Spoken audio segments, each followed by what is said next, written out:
Total prize money আমরা আজকে প্রদান করব সর্বমোট 1 কোটি টাকা। ঋতুপর্ণার অভিব্যক্তি বলে দিচ্ছে বর্ণিল এই আয়োজন সাফ ফুটবলে টানা 2 আসরে শিরোপা ধরে রাখা বাংলাদেশ জাতীয় নারী ফুটবল দলের সাফল্যকে ঘিরে। শনিবার সন্ধ্যায় সশস্ত্র বাহিনী ও বাংলাদেশ অলিম্পিক অ্যাসোসিয়েশনের উদ্যোগে উখিয়ার ইনানিস্থ সাগরপাড়ের একটি বিলাসবহুল হোটেলে আয়োজিত সংবর্ধনায় ফুটবলারদের হাতে তুলে দেওয়া হয় কোটি টাকা অর্থ পুরস্কার।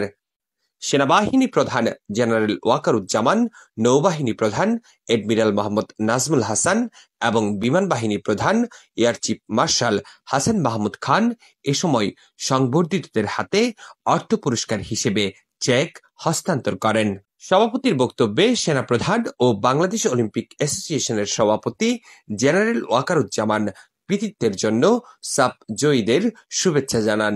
চ্যাম্পিয়ন হওয়ার গৌরব অর্জন করেছে। আমি নারী ফুটবল দলকে আবার অভিনন্দন জানাচ্ছি এবং কৃতজ্ঞতা জানাচ্ছি যে তারা আমাদের এই আমন্ত্রণে এখানে এসেছে কক্সবাজারে ইনানিতে। মনোমুগ্ধকর এই আয়োজনের জন্য ধন্যবাদ জ্ঞাপন করেন বাফুফের সভাপতি তাবিত আওয়াল।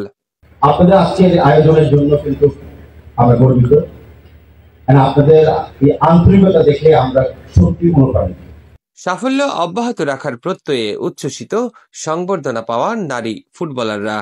গত 30 অক্টোবর নেপালের দশরথ রঙ্গশালা স্টেডিয়ামে স্বাগতিকদের 2-1 গোলে হারিয়ে দ্বিতীয়বার চ্যাম্পিয়ন হয় বাংলাদেশ। ইফতিয়াস নূর নিশান, TTN, কক্সবাজার।